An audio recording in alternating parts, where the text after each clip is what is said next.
My story, the story of my life, didn't begin with me. It began, in a way, with a woman I would later meet, Daryl. And to understand everything that happened, I need to put myself in her shoes, even from afar, and try to see the world through her eyes at that time. Daryl, I later learned, was the definition of enchantment. Long, bright blonde hair, like rays of sunlight, framed a face that, even in sadness, must have been stunningly beautiful. But it was her eyes. Oh, Daryl's eyes. Green. Deep. Exactly like the gemstone that gave her her name, and charged with a purity that, at first, seemed unshakable. She married a man named Harrison. At the time she was young, and from what I have been told, passion was the driving force behind her existence. She loved him in a way that only first loves can be so intense and blind. Harrison was her world, her safe haven, the man with whom she imagined building an eternal future. From this love, 2 boys were born. Dylan, her firstborn, and John, who would follow soon after. The house must have been filled with laughter, scattered toys, and the innocent joy of small children. Daryl, with Harrison and her 2 sons, seemed to have found complete happiness, the kind we read about in Fairy Robert, where they lived happily ever after. It's not just a phrase, but a tangible reality. But time is a relentless master, and 5 years passed. The children, Dylan, 4, and John, 3, were no longer babies. And with their growth came the maturity, or perhaps transformation, of Harrison. He who once seemed like Prince Charming began to change. The burning passion Daryl felt for him was still there, intact, but his seemed to have dissipated like smoke. It was a day she would never forget. Harrison's words, spoken with cutting coldness, echoed in Daryl's mind, marking her forever.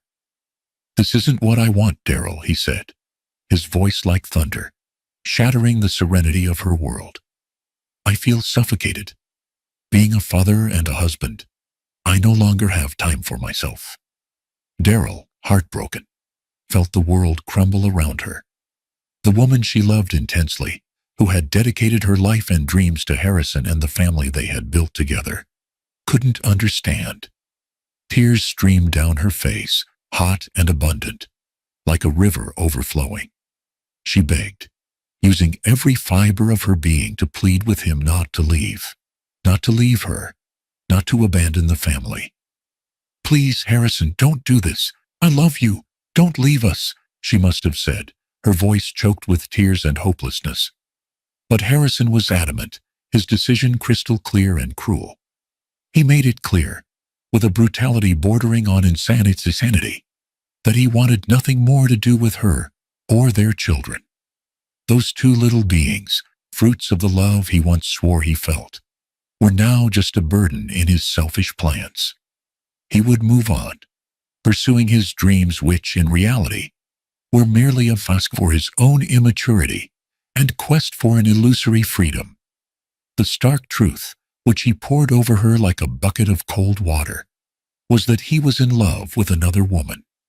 Another woman. Those 2 words pierced Daryl's soul, leaving a hole that seemed impossible to fill. He would leave with her, and Daryl would take care of the boys. Without a hint of pity, without the slightest trace of guilt in his eyes or on his conscience, Harrison packed his bags. Every piece of clothing, every object he put in the suitcase was a blow to Daryl's heart. He grabbed his things, the few he considered his, and left. Without a backward glance, without a goodbye, without a wave to his children sleeping innocently in their rooms, oblivious to the unfolding tragedy. Daryl stood there, watching the door close, and with it, her hope, her dreams, the love she had for that man. She was devastated, disoriented. How could she fight such pain? How could she rebuild a life that had been shattered into 1,000 fragments? At that moment, Daryl had no idea. The void Harrison left in her home was a reflection of the void he had left in her soul. And little Dylan and John, even without understanding the depth of that abandonment, were already beginning to feel the first effects of a wound that would take a long time to heal. I, David, wasn't there yet, but the stage for my entrance was already set, under the ruins of a love that had crumbled to dust.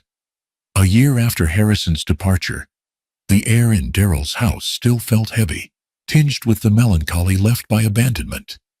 Dylan and John, even at such young ages, carried an invisible scar. The absence of their biological father had transformed into a deep resentment, a wound that, for children, was especially difficult to understand and heal. They missed a father figure, a safe male harbor, and the innocence of childhood was somewhat clouded by cynicism. Daryl, for her part, tried to get back on her feet, but the pain of the past remained a constant shadow. It was in this landscape of broken hearts and dormant hopes that I, David, entered their lives. Not suddenly, nor with great fanfare, but with the gentleness of someone bringing a new sun. I remember the first day I saw Dylan and John. They were reserved boys, with eyes that held a certain apprehension, yet curious. And I, with an open heart, knew that what they needed most was affection and stability. My intention was never to replace anyone, but rather to fill a void. I was a man of principles who valued family and the simplicity of life. And somehow, something in me resonated with those boys. I clearly remember Dylan, the oldest, on our first trip to the park. He was hesitant, holding his mother, Daryl's, hand. I bent down to his level with a smile and asked him about his favorite toy. Little by little, the questions turned into laughter, the laughter into confidence. John, a little more shy, took a little longer, but soon saw me as a companion for adventures. They adored me, and that filled me with a joy I didn't know I was seeking. For Dylan and John, I became the father they never had. They saw me as such, not as a substitute, but as the true father in their lives. The trauma of abandonment began to dissipate, not completely, but in a way that allowed the sun to shine on their faces again. Their laughter became genuine again, and the sparkle in their eyes was the greatest gift to me. Daryl, seeing her children's happiness, began to allow herself to feel again. She saw in them the joy she had lost, and in me a mama with a big heart. A good guy, as she used to say. We began a romance. It wasn't an overwhelming passion like hers with Harrison, but something more solid, built on respect, mutual admiration, and above all, love for the boys. We never formally married, but our relationship was stable. We believed in living in the moment, in making memories, and the label of marriage didn't seem as essential as the union we already had. We had our family moments, beach trips that became a ritual, with the boys running in the sand and their laughter mingling with the sound of the waves. Life seemed to be going wonderfully. It was as if we had found a private paradise, where happiness was palpable every day. Days turned into weeks, weeks into months, and the routine became filled with affection and complicity. I dedicated myself to the boys with all my being, helping with their homework, playing ball in the yard, telling bedtime stories. Daryl supported me, and our partnership grew stronger with each new challenge, each new achievement the boys shared. It was a full life, where love manifested itself in the little things: a family dinner, a tight hug, a shared smile. However, as with any good story, perfection doesn't always last. And deep inside me, a slight uneasiness began to creep in, a premonition that the calm we were experiencing might just be the pause before a new storm. I knew that not everything in life is perfect, but the tranquility we had achieved seemed too good to be true.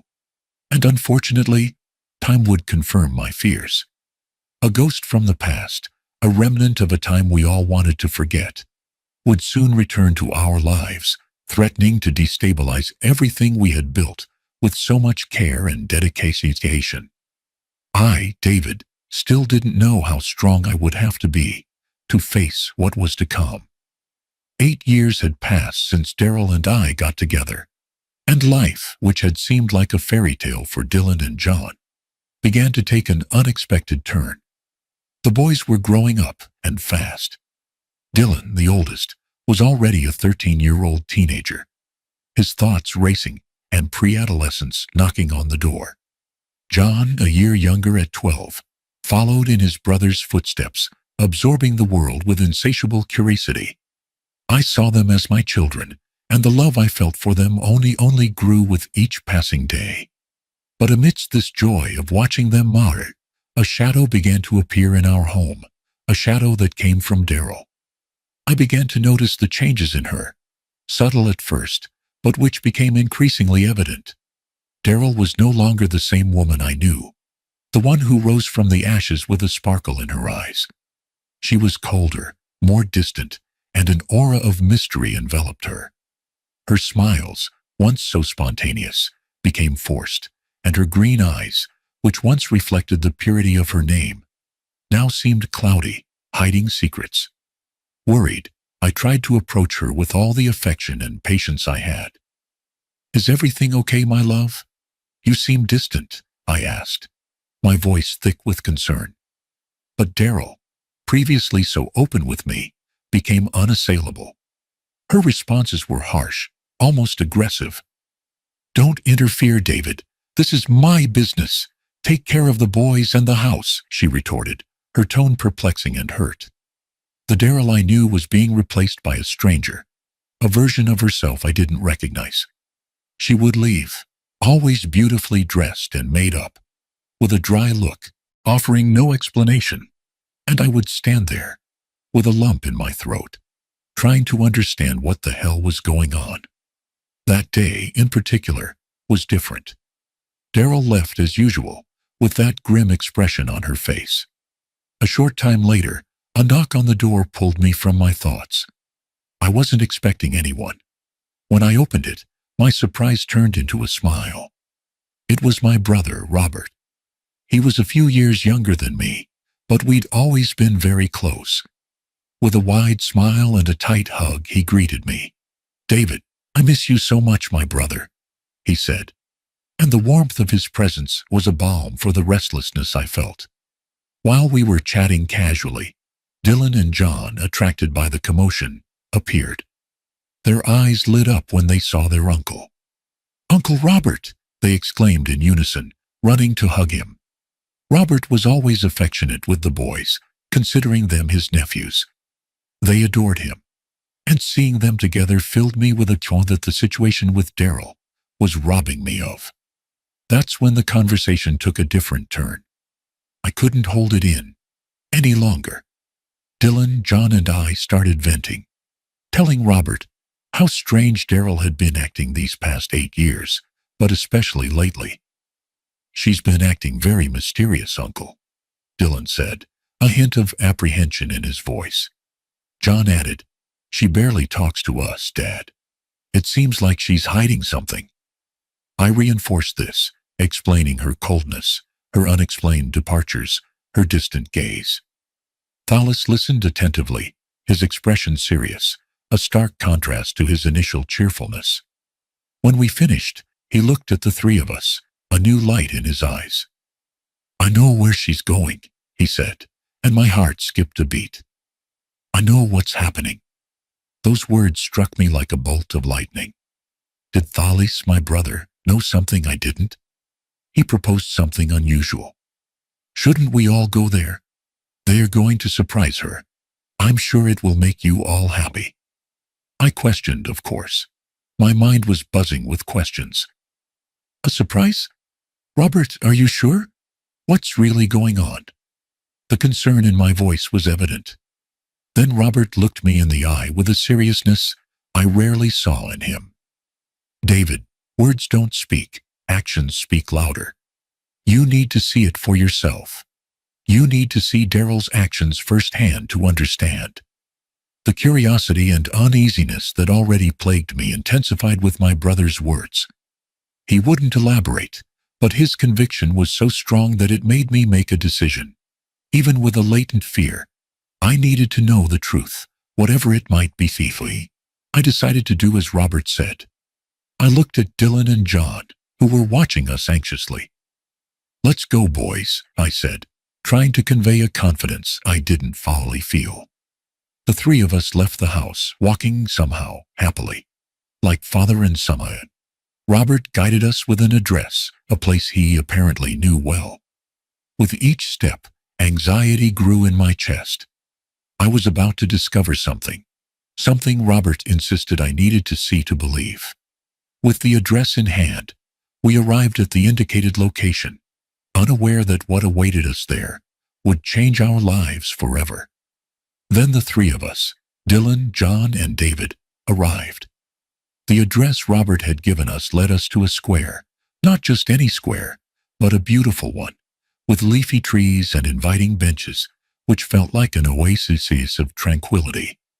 My heart was pounding, a mixture of curiosity and apprehension. Robert, with a serious expression, pointed to an open mansion, one of those charming buildings with classical architecture that opened onto the square's garden. "It's there," he whispered, and I felt a shiver run down my spine. Upon entering, the scene that unfolded before my children and I was one that scarred us forever, painfully and irreparably. It wasn't a flash, but a moment that stretched out in slow motion, etched in our memories. There, right there, in the center of that mansion, were Daryl and Harrison.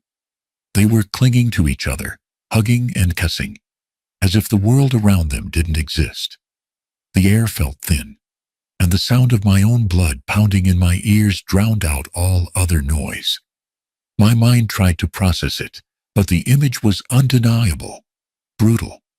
Daryl, the woman I loved, the mother of my children, in the arms of the man who abandoned her, who abandoned our boys. Dylan and John beside me were frozen. Their faces, previously filled with curious anticipation, contorted in a mixture of disbelief, shock, and above all, searing pain. That woman was their mother, the figure who should have been a pillar of integrity. And here she was, in the arms of the man who had once destroyed their lives, their biological father, of whom they had the worst memories and a great deal of resentment for having been abandoned without hesitation. The disappointment was a punch in the gut, an unbearable weight on their chest. I couldn't contain myself. My blood boiled in my veins. I needed to break that atmosphere of betrayal and lies.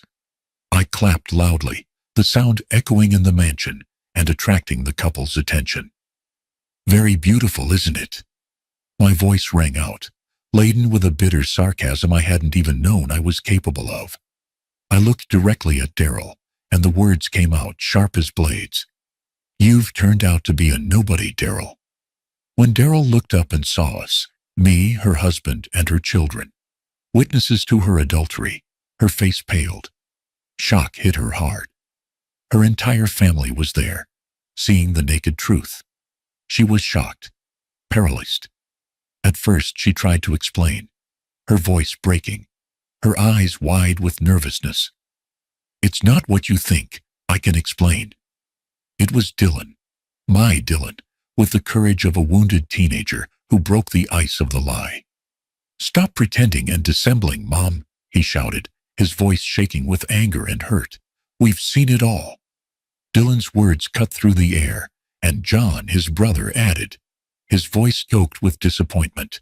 "I'm so disappointed in you. I never could have imagined this."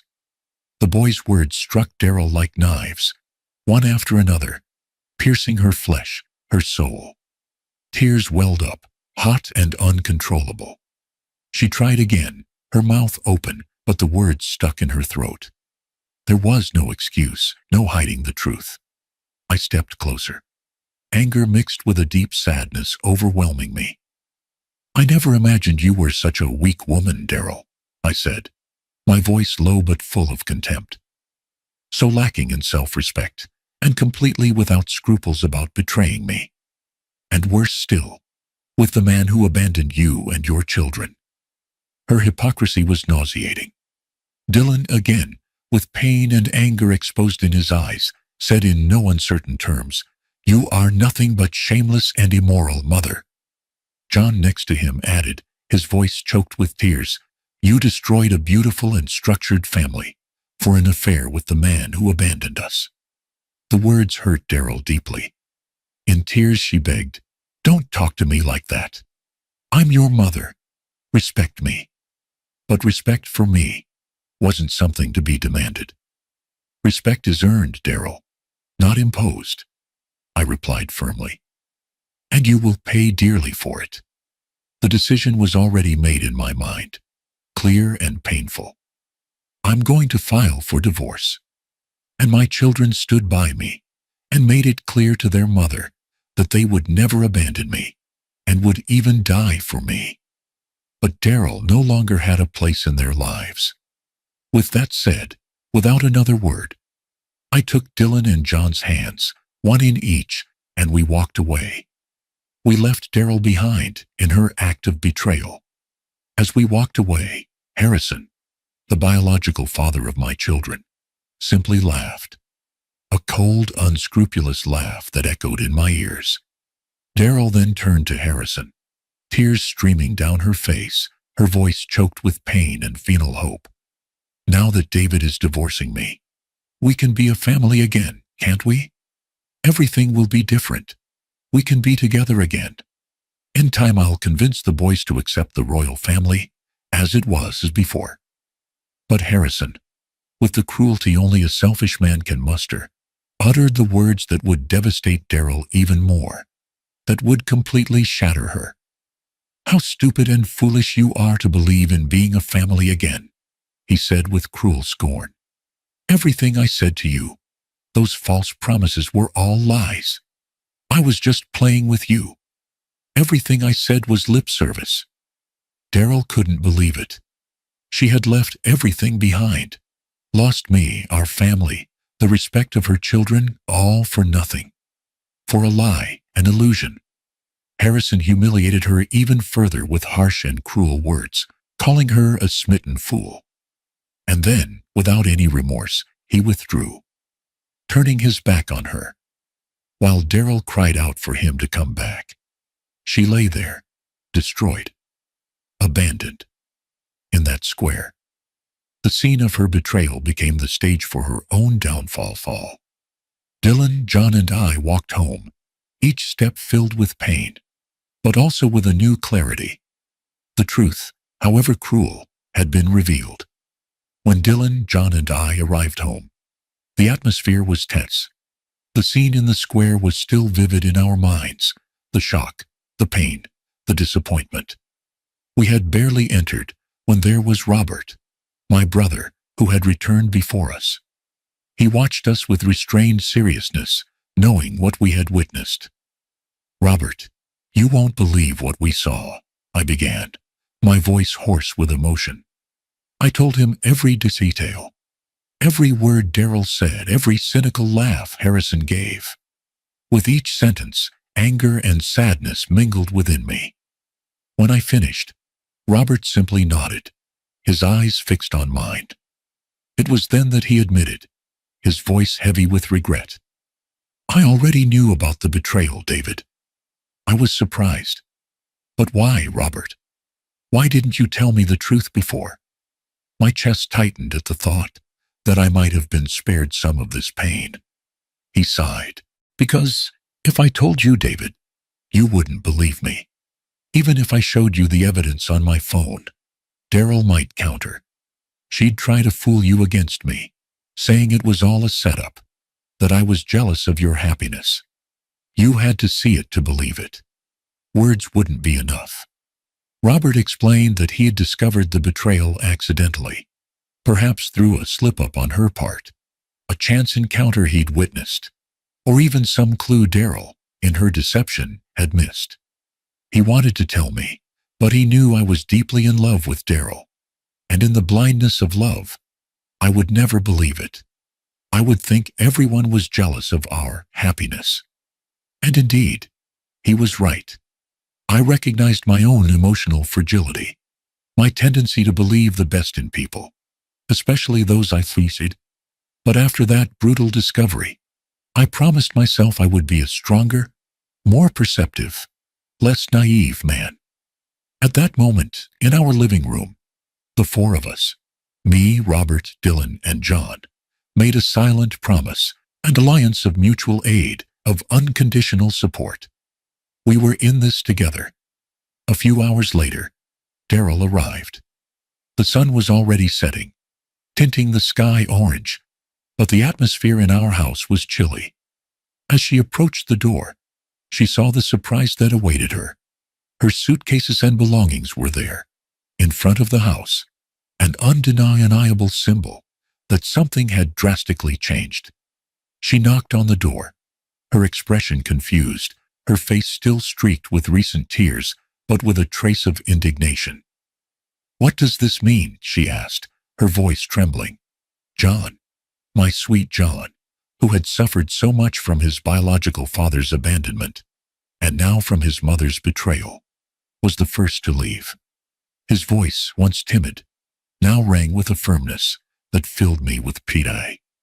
"You're no longer welcome here, Mother," he said, pointing to the suitcases. "You betrayed our father, and don't deserve to be in this house anymore." Daryl was shocked, paralyzed by her son's reaction. Dylan, the eldest, appeared right behind John, his eyes flashing with disappointment. "I'm ashamed of you, Mom," he exclaimed, his voice breaking. "I never imagined my mother would act like such a nobody, and to the father who abandoned us." In tears, Daryl tried one last card, a desperate attempt at redemption. "I messed up, I know. I'm human, and I make mistakes like everyone else. But I promise, I'll do everything I can to fix this." But it was too late. Divide, who had always been the safe haven, the bond of that family, stepped forward. "Stop it, Daryl," I said, my voice filled with a coldness I hadn't known I possessed. "Your empty promises have no place in this home anymore. I'm filing for divorce, and Dylan and John want to stay with me because they're ashamed of their mother." Daryl, desperate, cried out, "This is too much. I can't be without my children, and you're not even a real father." Those words coming from her hit me. But the truth was on my side, and more importantly, the truth was on the boy's side. Dylan, with the strength of a man, not a 13-year-old boy, told his mother to shut up. "A father is the one who raises and gives love, Mom, not the one who brings children into the world," he declared, and his eyes fixed on Daryl's left no doubt about the seriousness of his words. John, who had become a pillar of support for his brother, also countered. "David is our father, and nothing will change that. He loved us, protected us, raised us. We'd rather go hungry with David, but we won't stay with someone who destroyed the family and betrayed all our trust with our false real father." Daryl was devastated by her own children's words, words that echoed the profound pain she had caused. David, felt immense pride in the actions of my stepchildren, who were truly my children at heart. "I'm not selling the house, Daryl," I said, my voice calmer now, but firm. "It's mine by right, but I'll give you the key to an old cabin down the road where you can stay. In this house, you're no longer welcome." And so, the three of us, Dylan, John, and I, sent Daryl away, screaming, sobbing. She wept with contempt, loneliness, and the weight of the truth. Too late, she learned the bitter consequences of exchanging the certain for the doubtful, the stable for a dead and buried past. The divorce was declared. Dylan and John, of their own free will, chose to stay with me. They were my heroes, and I was theirs. Their shame for their mother was deep, and they didn't want her around. The three of us stayed together, supporting each other, building a new routine, a new life. Dylan and John didn't want to see their mother at all. However, Out of a shred of pity and believing that one day the wounds would heal, I asked that she at least have supervised visits. I would be by their side, providing support if needed. Out of respect for me, the boys agreed. The visits were brief, without much conversation. Dylan and John's disappointment with their mother still wounded the boys' souls, and the resentment was a difficult wall to break down. And I understood the boys' feelings and didn't want to force forgiveness between them. They slept next to me in my room, and they knew they could count on my protection because I loved them, and they were in no way to blame for what happened. Over time, life began to blossom again. I met Lucy, a woman with a kindness and heart that Daryl never had. Lucy wasn't just beautiful. She was an incredible human being. Dylan and John approved of my relationship and wanted me to be happy. Unlike Daryl, she treated Dylan and John with genuine affection, and they had a relationship of mutual respect. It was a light, drama-free love, built on truth and complicity. 2 years later, we were married. The happiness was palpable, and soon after, Lucy became pregnant. To my joy, our family would grow. Daryl, during our relationship, never wanted children with me, claiming that the pregnancy process was too painful and that she already had two. But Lucy, with her love and generosity, embraced motherhood with her whole being. We had a beautiful daughter, little Barbara, who brought even more light into our lives. My new family was my safe haven, my refuge. When Dylan and John turned 18, grown men full of dreams, they both decided to serve in the Navy. They promised to make me proud, and I knew they would. My life was complete, surrounded by love and purpose. As for Daryl, she still visited her children occasionally, but the relationship was distant. Dylan, in a moment of clarity, and with the maturity life had forced upon him, gave his mother an ultimatum. She must seek treatment for her emotional fragility and destructive impulses, or he and John would cut ties with her forever. Daryl, fearing she would lose her children forever, agreed to treatment. Their relationship returned to a mere cordial relationship, a social encounter. She saw bitterly that her children's trust was lost forever, and they no longer saw her as the model mother they had once idealized. The wound she inflicted was too deep to be completely healed. I, David, was strong and steadfast with my new family. Everything was going well. Peace had returned to our home. As for Harrison, the man who started this whole chain of events, with his selfishness, I learned from the newspapers that he was found dead in a hotel room, murdered by a prostitute. The news hit me in a way I couldn't even explain. Perhaps indifference, perhaps a flash of sadness at the tragic end of a life. I never wanted my stepchildren's father, no matter how much he had abandoned them, to end up like this. But deep down, I saw it as the law of return, karma at work. And so, I moved forward with my new life, with Lucy, Dylan, John, and our little Barbara. We were all together and happy. The journey was arduous, full of pain and disappointment, but in the end, truth and genuine love prevailed.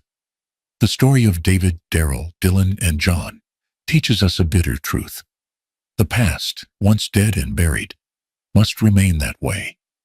Trying to rescue a love or a situation that has already proven toxic is a dangerous path, paved with illusions, and one that invariably leads to the destruction of the present and the loss of the future. Daryl's story is a clear example of how emotional fragility and the pursuit of an idealized past can lead to blindness, betrayal, and ultimately, loneliness. Trading the certain for the uncertain, stability and genuine love for an adventure with someone who has already caused pain, is a choice that exacts a heavy price. Trust, once broken, is rarely completely rebuilt, and the law of return, or karma, often acts in unexpected and painful ways. True happiness lies in appreciating the present and building a solid future with those who truly love and respect us. not in chasing ghosts of a past that should have been left behind.